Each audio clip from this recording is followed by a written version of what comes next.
Top quality और consistent performance के लिए सिर्फ सिल्वर पंप नाम याद रखना।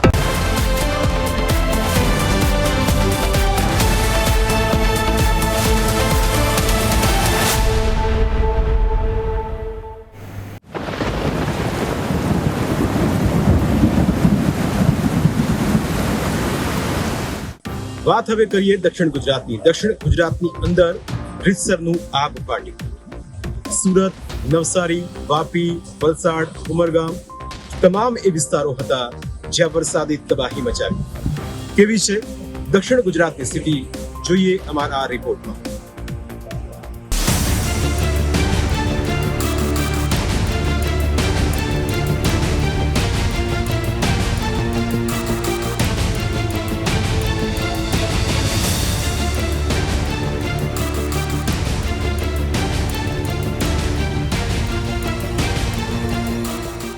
વલસાડ અને નવસારીમાં ફાટ્યું આબ. 35 ઇંચ વરસાદમાં ડૂબ્યું વલસાડ.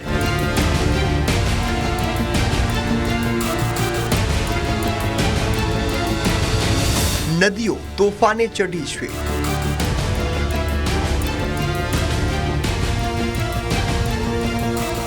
લોકોના ઘર ડૂબી ગયા છે. નીચે પાણી છે ને ઉપર આકાશમાં પાણી ભરેલા વાદળ. જવું તો જવું ક્યાં? આખું દક્ષિણ ગુજરાત બેહાલ છે.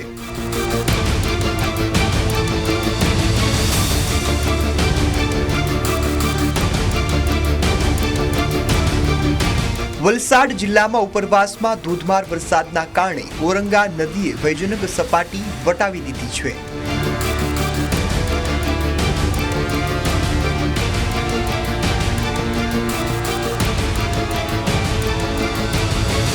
ભારે વરસાદ અને ઉપરથી નદીઓનું પાણી ઘૂસી જવાના કારણે ફક્ત વલસાડ જિલ્લાના નદી કાંઠાના શહેરી અને ગ્રામ્ય વિસ્તારો જળમગ્ન થયા છે. જ્યાં નજર કરો ત્યાં બસ પાણી જ પાણી છે. કુદરત અહીં કાળ બનીને વરસી છે. છેલ્લા કેટલાક કલાકોમાં મેઘરાજાએ એવું રૌદ્ર સ્વરૂપ બતાવ્યું કે લોકોએ ક્યારેય આવી સ્થિતિનો સામનો ન હતો કર્યો. આ દ્રશ્યો વલસાડના પારડી ગામના છે કે જ્યાં લોકોના કાચા મકાનો સંપૂર્ણપણે ડૂબી ગયા છે. ફક્ત લોકોના ઘર નહીં પરંતુ જિંદગીભરની કમાણી પણ ડૂબી ગઈ છે.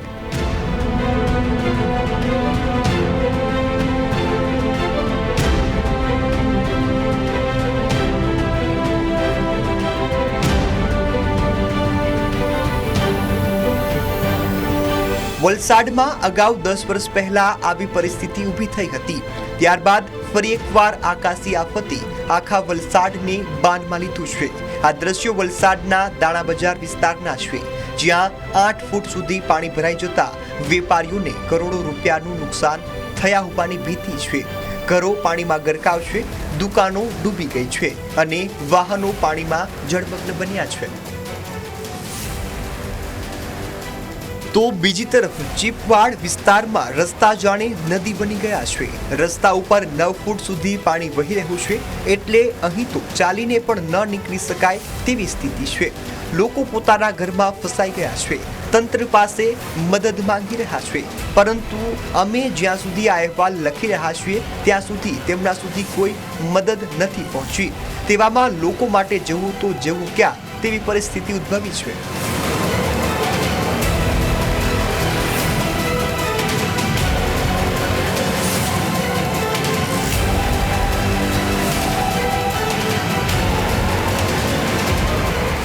વલસાડના ભાગડા દુર્ગ ગામની હાલત તો અત્યંત દયનીય બની છે. અહીં લોકોને જે સલામત જગ્યાએ લઈ જવામાં આવ્યા તે સલામત જગ્યાએ પણ ગળાડૂબ પાણી ભરાઈ જતા લોકોને છાપરા ઉપર ચડી જવાની ફરજ પડી છે. લોકો મદદની રાહ જોઈને બેઠા છે કે ક્યારે તેમના સુધી સરકારની મદદ પહોંચશે. પરંતુ આવા સમયે તંત્રની મદદ પહોંચે કે ના પહોંચે પણ પડોશી જ લોકોની મદદે આવતા હોય છે. પાકા મકાનોમાં રહેતા પડોશીઓએ કાચા મકાનના છાપરા ઉપર નિસરણી મૂકી અને લોકોને ડૂબતા બચાવી લીધા છે. બીજી તરફ ગામના અનેક લોકો છાપરા ઉપર છત્રી લઈને બેસી ગયા છે કારણ કે ઘરની અંદરથી પાણી વહી રહ્યું છે. એક મહિલાનો વિડીયો વાયરલ થયો છે. આ વિડીયોની હકીકત સાંભળો તો તમને અંદાજ આવશે કે અહીં પરિસ્થિતિ કેટલી ભયાનક છે. તાલુકા સભ્ય પ્રીતિબેન આજરોજ જે ભાગડાકોટમાં કાલની જે પૂરની પરિસ્થિતિ છે તે કાલે તો થોડી પરિસ્થિતિ સારી હતી અને અધિકારીથી જે સૂચના મળેલી કે લોકોને સ્થળાંતર કરજો બેન, સ્થળાંતર તો કર્યા પણ જ્યાં સ્થળાંતર કર્યા છે ત્યાં જ વરસાદી પાણી છે. હવે લોકો ત્યાંથી સ્થળાંતર કરીને પતરાની ઉપર બેઠા છે. એનડીઆરએફની ટીમને સવારથી કોન્ટેક કરું છું 3 વાગ્યેથી કે આવો અને આપણને અધિકારી તરફથી રિસ્પોન્સ સારો જ મળે છે કે આવતા છે પણ અત્યાર સુધીમાં કોઈ આવ્યું નથી અને લોકો પોતાના પતરા તોડીને ઉપર બેસતા છે. પતરાની ઉપર પણ પાણી જવા લાગ્યું છે, તો એની જવાબદારી કોણ લેશે?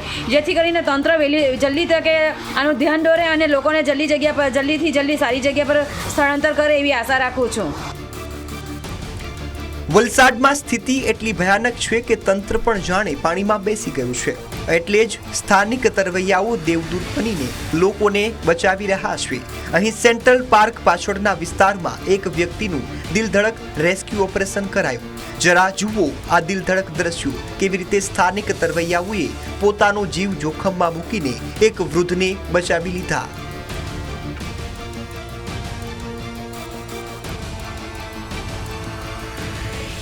તો બીજી તરફ એક ગર્ભવતી મહિલા ફસાઈ જતા તેનું જીવના જોખમે રેસ્ક્યુ ઓપરેશન પાર પાડવામાં આવ્યું.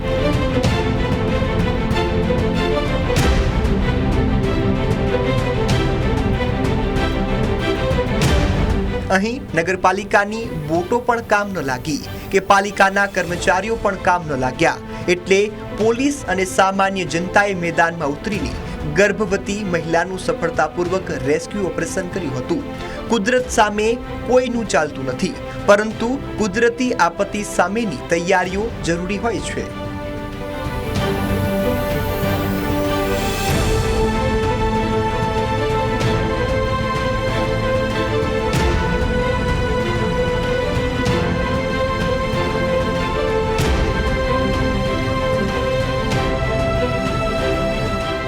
આખું વલસાડ જળમગ્ન થઈ ગયું, પરંતુ શહેર માત્ર એક એનડીઆરએફની ટીમના સહારે જીવવા મજબૂર બન્યું છે.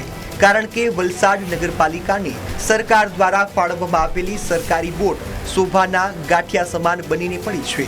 આ બોટોનો ઉપયોગ લોકોને બચાવવા માટે કરવો જોઈએ, કારણ કે વલસાડ શહેર તેમજ આસપાસના ગામડાઓમાં પાણી જ પાણી જોવા મળ્યું છે.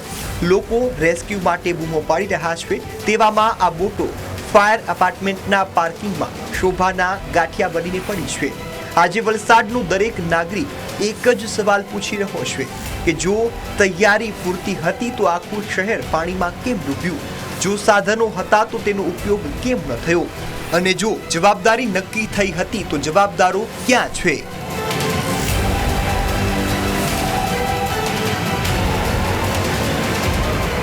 આ તરફ વાપીમાં પણ વરસાદે વિનાશ વેર્યો છે. પટેલ સમાજવાડીમાં પાર્ક કરેલી ગાડીઓ ડૂબી ગઈ. આવો ભયાનક નજારો લોકોએ ક્યારેય નથી જોયો. વાપીના ગુંજન ચલા મુક્તાનંદ માર્ગ વાપી જીઆઈડીસી અને બજાર વિસ્તારમાં કેડસમા પાણી ભરાઈ જતા જનજીવન સંપૂર્ણપણે અસ્તવ્યસ્ત થઈ ગયું છે. ઊંચી બિલ્ડિંગોના એક માળ સુધી પાણી ભરાઈ જતા લોકોના જીવ તાળવે ચોંટી ગયા છે. આજે વલસાડ માત્ર વરસાદ સામે નથી લડી રહ્યું, પરંતુ પોતાના અસ્તિત્વને બચાવવા માટે સંઘર્ષ કરી રહ્યું છે. કોઈ પોતાના પરિવારને બચાવવા લડી રહ્યું છે તો કોઈ પોતાના સપનાઓને બચાવવા માટે જજુમી રહ્યું છે. વલસાડનો આ બારડોલી નગર વિસ્તાર છે કે જ્યાં મીંઢોળા નદીમાં આવેલા પૂરના પાણીમાં અનેક લોકો ડૂબ્યા, જેમની મદદ પોલીસની ટીમ દેવદૂત બનીને કરી રહી છે અને કેડસમા પાણીમાં ડૂબેલા લોકોને પોલીસે બચાવ્યા છે.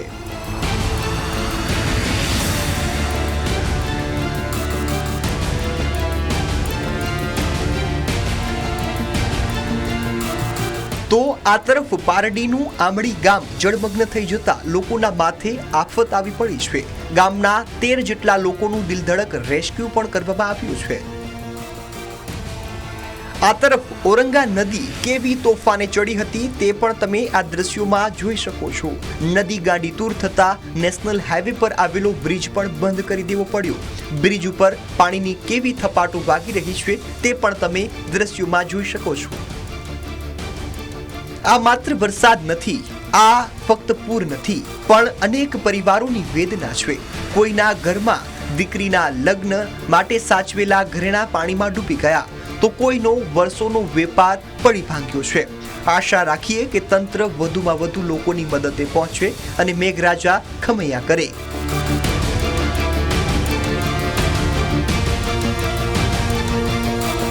Herat Singh Rathod, Valsad, news capital.